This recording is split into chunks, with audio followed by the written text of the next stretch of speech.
Hi all, welcome to Cricarena. Chennai Super Kings ആരാധകർക്ക് വളരെയധികം നിരാശ നൽകുന്ന ഒരു വാർത്തയാണ് ഇപ്പോൾ പുറത്തേക്ക് വന്നിട്ടുള്ളത്. അവരുടെ സൂപ്പർ താരമായ ജാമി ഓവർട്ടൺ പരിക്ക് കാരണം ഇപ്പോൾ പുറത്തായിട്ടുണ്ട്. CSK തന്നെയാണ് ഒഫീഷ്യലായിക്കൊണ്ട് ഇക്കാര്യം അറിയിച്ചിട്ടുള്ളത്. അതായത് ജാമി ഓവർട്ടണ് റൈറ്റ് തൈ ഇഞ്ചുറിയാണ്.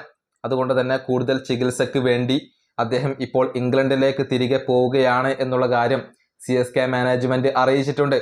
ഓവർട്ടൺ എന്ന് തിരിച്ചെത്തും, അദ്ദേഹത്തിന് ബാക്കിയുള്ള മത്സരങ്ങൾ നഷ്ടമാകുമോ, അതല്ലെങ്കിൽ IPL മുഴുവനായിട്ടും നഷ്ടമാകുമോ എന്നുള്ളതൊന്നും വ്യക്തമല്ല. ഏതായാലും അദ്ദേഹം ഇപ്പോൾ UK മടങ്ങി എന്നാണ് CSK ഒഫീഷ്യലായിക്കൊണ്ട് അറിയിച്ചിട്ടുള്ളത്. ഇത് CSKയെ സംബന്ധിച്ചിടത്തോളം വളരെയധികം തിരിച്ചടി ഏൽപ്പിക്കുന്ന കാര്യമാണ്. കാരണം ഈ സീസണിൽ മികച്ച പ്രകടനം ജാമി ഓവർട്ടൺ CSKയ്ക്ക് വേണ്ടി നടത്തിയിട്ടുണ്ട്. അതായത് 14 വിക്കറ്റുകൾ വീഴ്ത്തിയ താരമാണ് അദ്ദേഹം.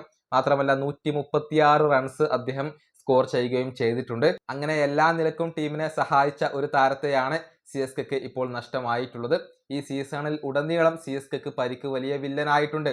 നഥാൻ എല്ലിസിനെ നഷ്ടമായി.